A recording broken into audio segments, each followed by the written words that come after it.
She was a black woman working as a secretary for one of the most dangerous men in Manhattan. He was a Korean mafia boss who hadn't felt anything in 12 years. And someone had just bet her 3 months of rent that she couldn't make him fall. She smirked, and she took the bet. Every morning, she walked into that glass tower with her caramel bag on her elbow and her coffee in her hand. Invisible. 8 months of good mornings he never answered. 8 months of documents he took without looking up. 8 months of being in the same room as a man who had turned himself into a wall and never once let anyone find the door. They said it was impossible. They said a man like him, cold, untouchable, surrounded by power and silence and a dragon tattooed up his neck, didn't feel things anymore. That something had died in him a long time ago, and what was left was just architecture. Beautiful, dangerous, empty. But she wasn't trying to open him. She was just staying in the room. And little by little, something behind that vault began to shift. Then came the night she walked into his private restaurant, his men at the table, the city glowing behind the glass, wearing a black dress that needed no introduction, and the most powerful man in the room stood up. For her. But what happened at that table, what he said when everyone else was gone, and the one secret she had been carrying the entire time, changed everything. Before starting the story, comment down below where you are watching from and what time it is there. If stories of karma, love, and hidden truths move you, leave a like, be sure to subscribe to the channel, and click Join to become a member and help our channel. There is a particular kind of silence that belongs only to powerful men. Not the silence of empty rooms or late nights. Not the silence of a man who has nothing to say. This is the silence of a man who decided, at some precise and deliberate moment in his past, that words were a liability. That every sentence spoken was a door left open. That every door left open was an invitation for something to walk through that he could not control. So Jin Han had been practicing that silence for 12 years. He had built it the way other men build fortunes, carefully, patiently, brick by brick, starting from the moment he watched them lower his grandmother into the ground on a gray Tuesday morning while he stood at the back of the crowd in a suit that cost more than her apartment. He had not cried. He had not spoken. He had stood there with his hands folded in front of him and felt something close inside of him with the quiet precision of a vault door. And he had thought, with the cold clarity that would come to define him, this is the last time. And it was. The Han Corporation occupied the top 4 floors of a glass tower in Midtown Manhattan. And to anyone who cared to look, which the right people never did, it was exactly what it appeared to be. Import logistics, distribution contracts, regional holdings in hospitality and real estate, clean books, clean offices, clean lines. The kind of operation that earned admiring profiles in business publications and zero interest from the right federal agencies. Jade Monroe had been his secretary for 8 months when the story began, though she would not have called it a story at the time. She would have called it a job. A good one, better than she had expected, even if the man at the center of it seemed less like a person and more like a policy. Present, functional, and entirely without warmth.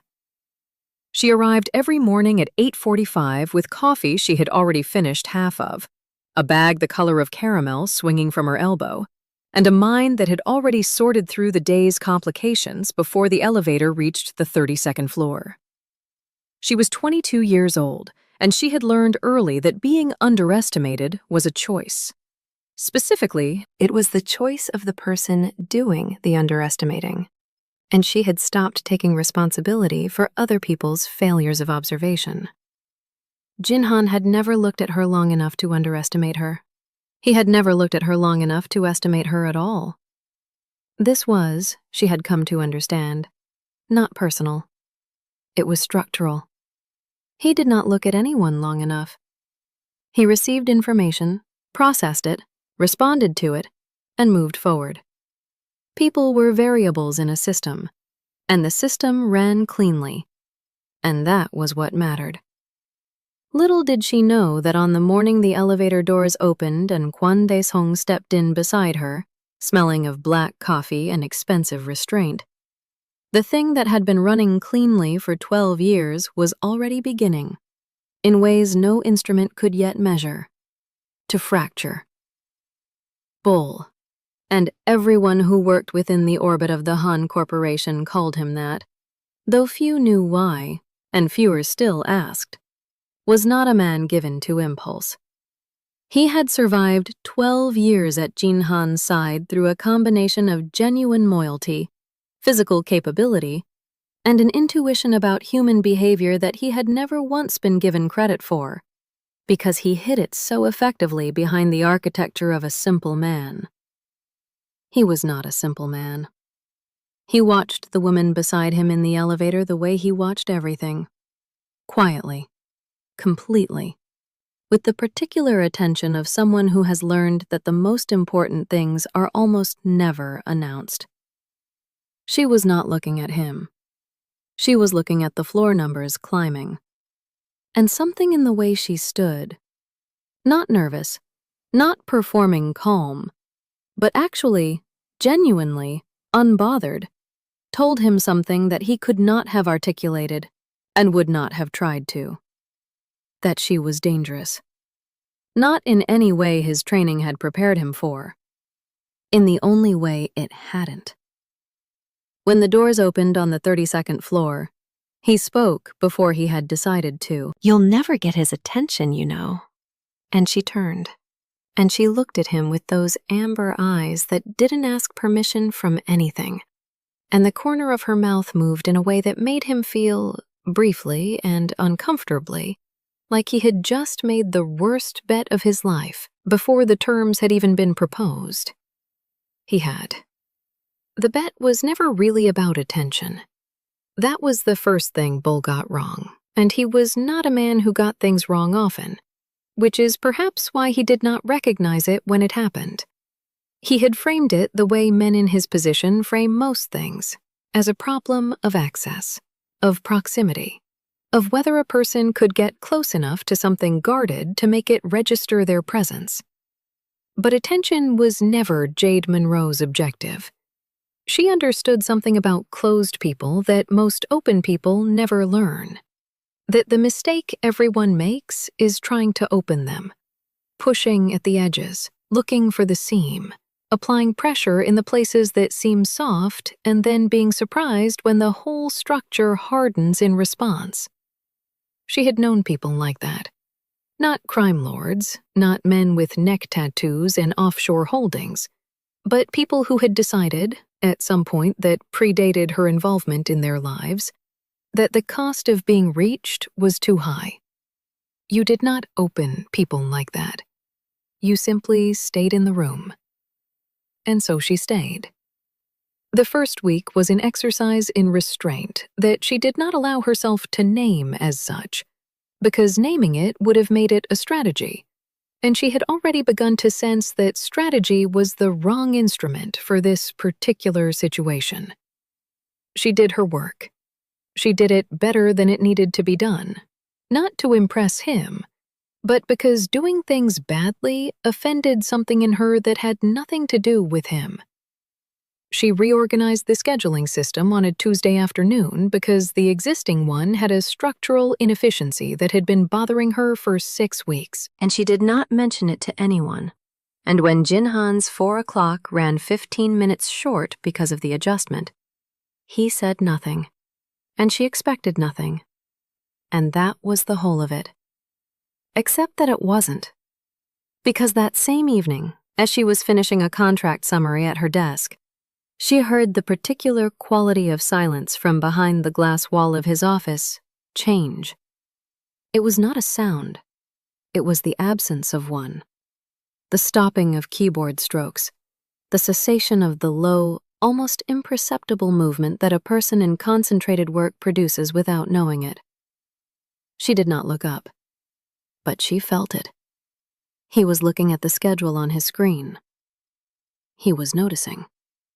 Little did she know that in the privacy of that glass office, So Jin-hun was experiencing something that his nervous system had not produced in so long that he almost did not recognize it.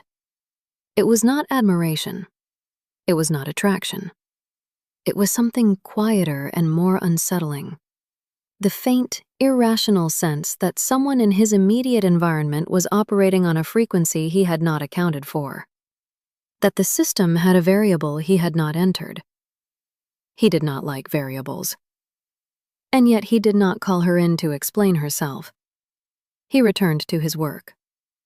But the keyboard strokes, when they resumed, were slightly slower than before. The second week, she brought him coffee she had not been asked to bring. Not as a gesture, not as an opening. She brought it because she was making her own, and it was no additional effort, and she had noticed. The way she noticed everything. Quietly and without announcement. That he always had his brought up from the lobby by a courier who was frequently 4 minutes late. And that on the mornings the coffee arrived late. The first meeting of the day ran with a particular precision that had the quality of controlled irritation. She set it on the corner of his desk without interrupting what he was doing. He looked at it. Then at her. "The courier," she said simply. "Traffic on 5th. She was already walking back to the door. "Monroe." She stopped. "How do you take yours?" The question stopped her more completely than her own name had. Not because it was remarkable in itself, but because of what it was not. It was not a directive, not a correction, not a request for information he needed. It was curiosity. Small, controlled, almost immediately suppressed. But it had escaped before he caught it, and they both knew it. "Too sweet," she said, "according to everyone who has an opinion about it." She left before she could see his expression. But Bull, who had been watching from his position near the elevator bank with the focused nonchalance of a man pretending to check his phone, saw it. It was nothing dramatic. It would not have registered on any camera as a significant moment. It was the very slight, very brief, very quickly corrected movement of a muscle near the corner of Jin-han's mouth. The ghost of something that in another man, in another life, might have become a smile. Bull put his phone in his pocket. He thought about the bet. He thought about the 3 months of rent he had offered so casually, with the confidence of a man who had watched his employer remain unmoved through situations that had broken harder people in more obvious ways. He thought about the fact that it had been 11 days. "Monroe," he said, when she passed him on her way back to her desk. His voice was low, almost reluctant. "Don't make him feel something he doesn't know how to carry." She paused without turning. "That's not my job," she said quietly. "My job is to show up. What he does with that is his." She walked to her desk and opened the next document, and did not look at him again. And Bull stood by the elevator and felt the particular discomfort of a man who has set something in motion that he no longer entirely controls. Watching it move in a direction that was always, if he was honest with himself, the only direction it was ever going to go. What no one in that office understood, what no one could have seen from the outside of that glass and steel and carefully maintained silence, was that So Jin-han had begun to do something he had not done in 12 years. He had begun to pay attention. Not to her work. He had noticed her work from the beginning. He noticed everything. It was the mechanism by which he had survived long enough to build what he had built. But noticing work was evaluation. This was different. This was the way he found himself registering, without choosing to, that she wore the same earrings on Mondays that she wore on Thursdays. That she had a habit of exhaling very quietly when she was reading something she disagreed with, but had decided not to address. That she never complained. Not once. Not in 8 months, and now 9, had he heard her voice carry anything that resembled self-pity. He did not know what to do with any of this information. It was not actionable. It served no strategic purpose. It belonged to no category in the architecture he had built for processing the world. And yet it kept arriving. And he kept, despite himself, receiving it. There is a specific kind of danger that has nothing to do with weapons. Jin-han had spent 12 years in rooms where the danger was visible, where it sat across tables in expensive suits and communicated itself through the quality of a pause, the placement of a hand, the particular way a man's eyes moved when he was calculating whether you were still useful to him. He had learned to read all of it. He had learned to produce none of it accidentally. Every signal he sent was chosen. Every silence was deliberate. He had turned himself into a language that said exactly what he intended and nothing more. What Jade Monroe was doing to him had no grammar he recognized. It was not seduction. He had seen seduction, had watched it deployed against him with varying degrees of sophistication by people who understood his world and wanted access to it. And he had observed it with the same detached clarity he brought to everything else, and felt nothing. Because seduction required a target, and he had long since removed the target. There was nothing to aim at. He had made sure of it. But she was not aiming. That was the problem. She was simply present. Consistently, quietly. Entirely without agenda that he could identify, and he was very good at identifying agendas. She did her work. She observed things without commenting on them. She brought coffee once, because the courier was late, and then never again, because she was not building a habit. She had responded to a specific condition, and when the condition resolved, she returned to baseline. She did not try to extend moments. She did not linger in doorways or find reasons to re-enter rooms she had already left. She stayed in her lane with such complete and unbothered confidence that he had begun to find the lane itself remarkable. It was on the 17th day. He had not been counting, and the fact that he knew it was the 17th day meant that he had been counting, that the first crack appeared. Not in her. In him.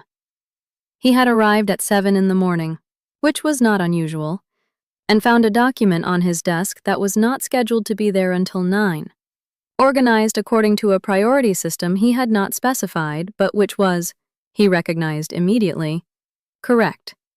More correct than the system he would have specified, because it had accounted for a variable he had been carrying in the back of his mind without articulating, and she had apparently perceived it without being told.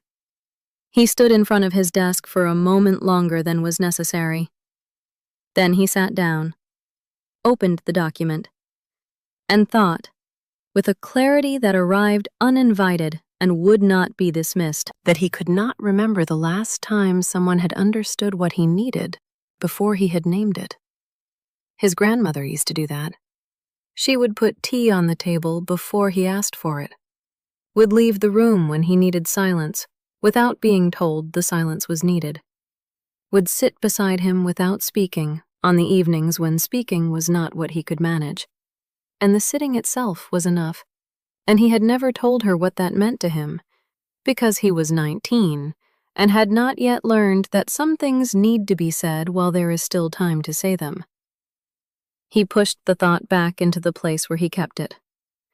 But it returned, later, in a different form.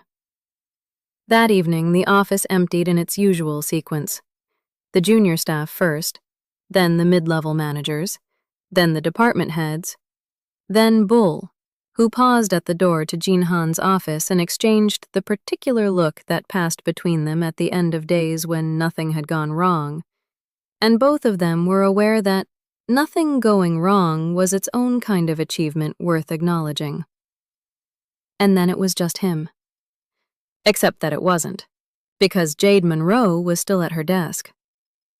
He became aware of this not because she made any sound, but because the quality of the silence in the office changed when Bull left.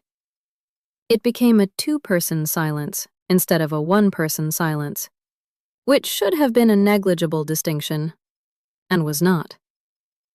He watched her through the glass. She was not performing industry. She was actually working. Her eyes moving across the document in front of her with the focused attention of someone who was genuinely engaged with what she was reading. Occasionally exhaling that quiet exhale he had come to recognize as disagreement she had decided not to voice. Occasionally making a notation with a pen she held in her left hand, which he had not noticed before, which meant he was noticing things now that he had not been noticing before, which was itself a piece of information he did not know what to do with. He picked up the phone on his desk, put it down without dialing, stood, walked to the glass wall, stopped himself, returned to his chair, sat for 40 seconds. Then he stood again and opened the door. "The building locks the service elevator at 10. He said. She looked up. Not startled. She had heard him move behind the glass. "I know. I'll be done by 9:30. There's a main elevator." "I know that too." He stood in the doorway. This was already more words than a routine exchange required. He was aware of this. He continued anyway. "What is it you're still working on?" "The Dejon distribution summary. There's a discrepancy in the volume figures between the third and fourth quarters that I want to resolve before I hand it to you. Because if I hand it to you with the discrepancy, you'll want to know why I didn't resolve it before I handed it to you." The accuracy of this was so complete that something moved through him that he could not name. "Sit," he said. Then, because that had come out as a directive when he had not intended a directive, "If you want. There's no reason to work at that desk when the office is empty." She looked at him for a moment. Then she picked up her document and her pen and walked into his office and sat in the chair across from him. And they worked. In the same room. In silence. For an hour and 14 minutes. And it was the most specific kind of comfort he had experienced in 12 years. The kind that does not announce itself, does not ask for acknowledgement, does not require anything from you except your willingness to remain inside it. When she stood to leave, she said, "Your grandmother. The one in the photo in the drawer." She paused at the door. "She looks like someone who knew exactly who you were going to become." He went very still. "How do you know about the photo?" "The drawer was open one morning. I wasn't looking. I just saw." A pause. "She has kind eyes. The real kind. The kind you can't arrange for a photograph." She left. He sat in the silence she left behind. A silence that had her shape in it now.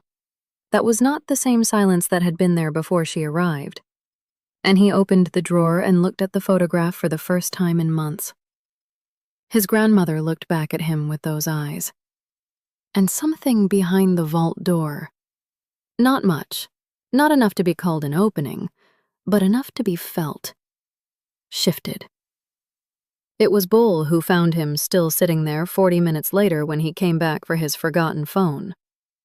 He stood in the doorway and looked at his employer, at the open drawer, at the photograph, at the expression on Jinhan's face that he had not seen in so long he had almost forgotten it was possible. He did not say anything. He retrieved his phone. He walked to the elevator.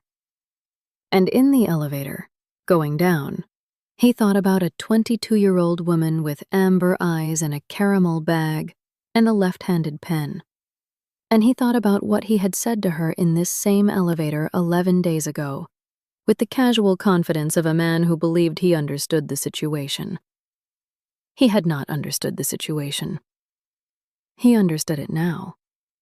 And what he understood was this: that the man upstairs, the man who had built 12 years of impenetrable silence around himself like a second skin, was not untouchable because he felt nothing. He was untouchable because he felt everything, and had never, until now, met anyone willing to stay in the room long enough to find that out. The night of the 30th day arrived the way significant nights always do, without announcing itself, wearing the ordinary clothes of any other Friday, giving no indication to the people moving through it that something was about to become irreversible. Manhattan did what Manhattan always did. It pulsed and glittered and moved with the particular indifference of a city that has witnessed too much to be impressed by any single moment within it. Taxis crossed intersections. Lights changed. People walked with their heads down against the November air, destination-focused, interior-directed, entirely unaware that in a glass tower in Midtown, a woman was standing in front of a mirror, making a decision that had nothing to do with a dress. The dress was simply the form the decision took. She had stood in front of her closet for 11 minutes. She knew because she had looked at the clock twice, and the difference between the two times was 11 minutes, which was 10 minutes and 50 seconds longer than she normally required to make any choice. She was not a woman who agonized over appearances, not because she was indifferent to them, but because she had long since made her peace with what she looked like, and what it meant, and what people did with it, which was their business and not hers. But this was different. This was not about being seen. This was about being seen by him.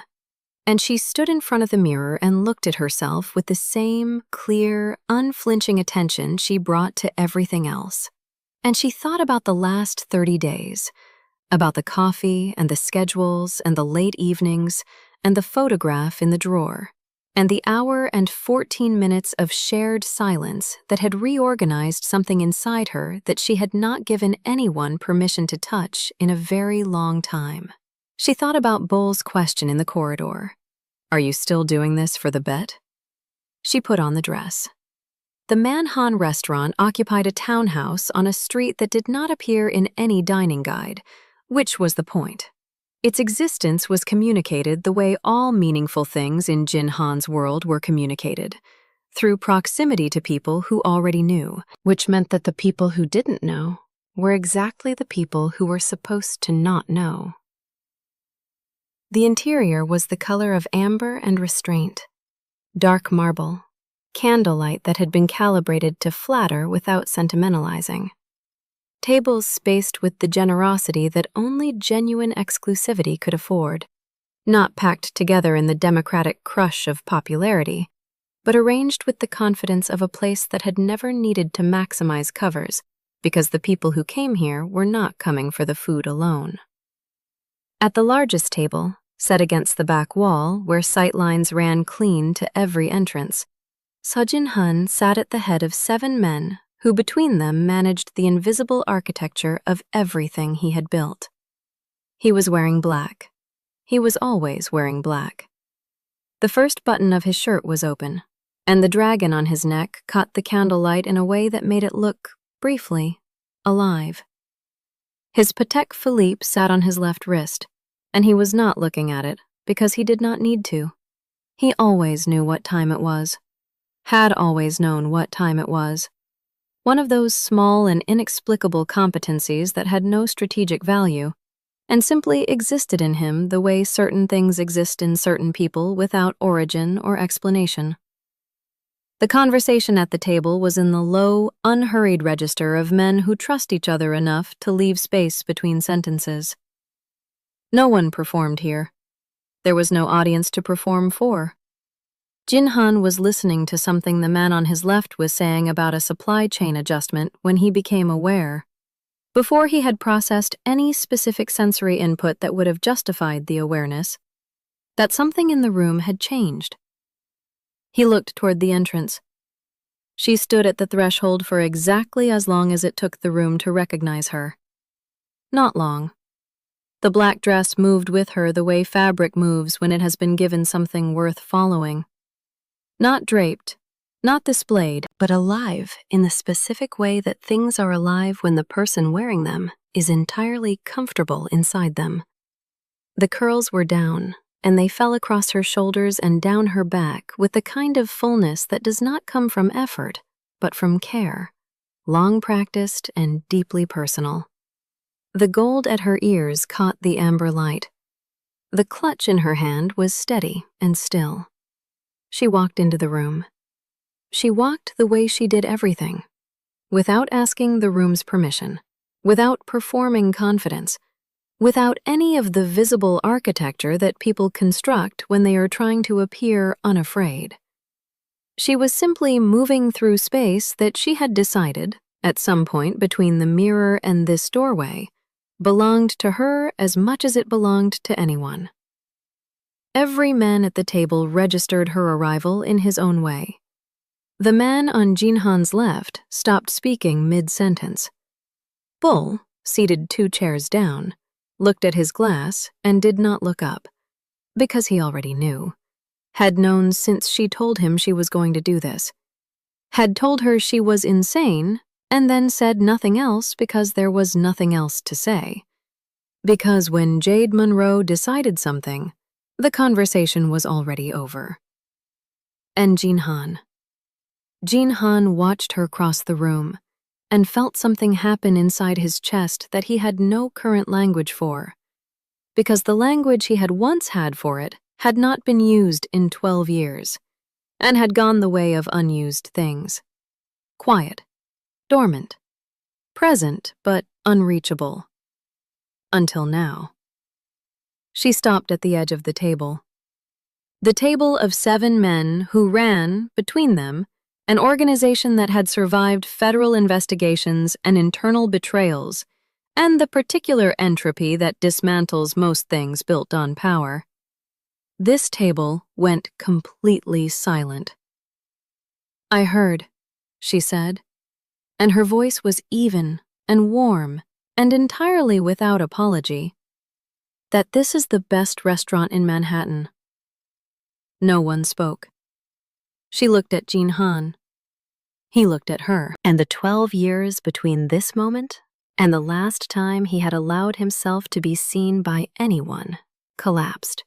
Not dramatically, not with any of the noise that collapses usually make, but quietly, the way a vault door opens when someone finally enters the correct combination, not by force, but by knowledge.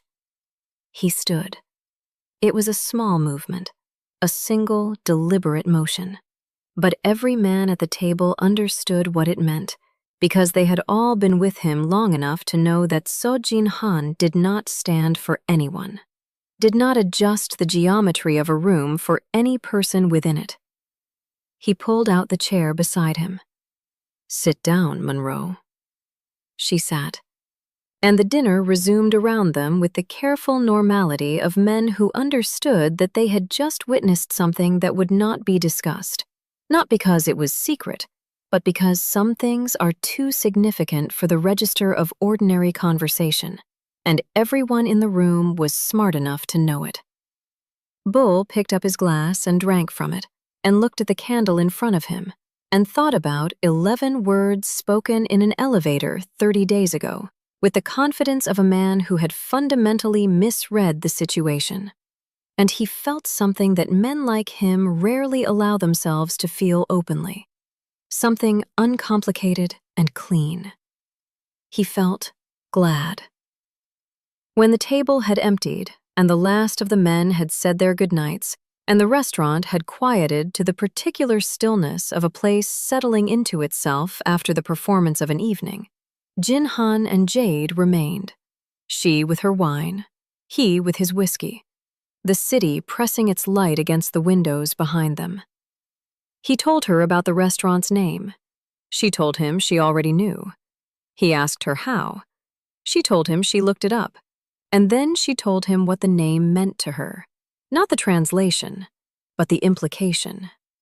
10,000 souls.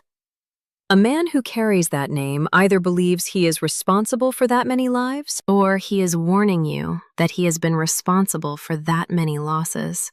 And she did not know which one he meant, and she was not going to pretend she did not want to know. He was quiet for a long time after that.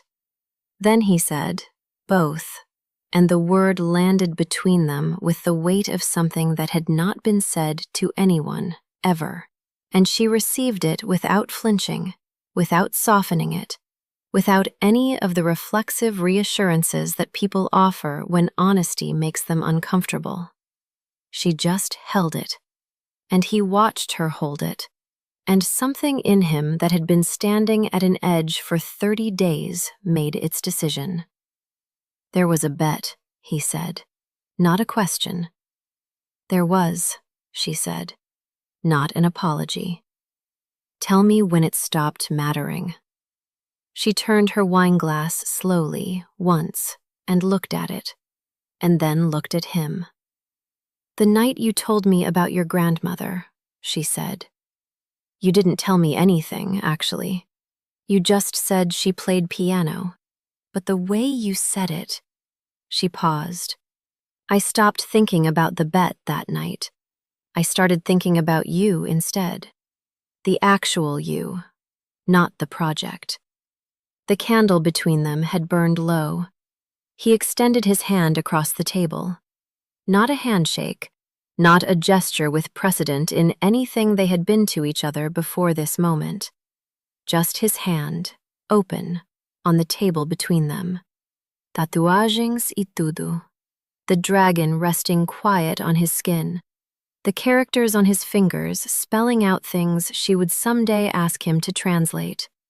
She looked at his hand. She looked at him. And Jade Monroe, who had walked into this room 30 days ago as a variable, and was leaving it as something that had no name in any of the systems he had built to organize his world, placed her hand in his. Outside, Bull sat on the hood of the car in the November cold, collar up, watching the street. His phone buzzed. He looked at the screen. A message from Jade. 3 words. You lost, Bull. He read it twice. Then he put the phone in his pocket and tilted his head back and looked at the sky above Manhattan. That sky that is never quite dark, permanently lit from below by a city that does not believe in darkness. And he laughed. Not the laugh of a man who has lost something. The laugh of a man who has watched something impossible become inevitable and realizes, too late and exactly on time, that he built the whole thing himself. He pulled out his phone again and opened his banking app. 3 months of rent. Worth every dollar. Jade never changed who she was to fit his world. She showed up every single day, completely, unapologetically herself. And that was enough. But here's what nobody talks about.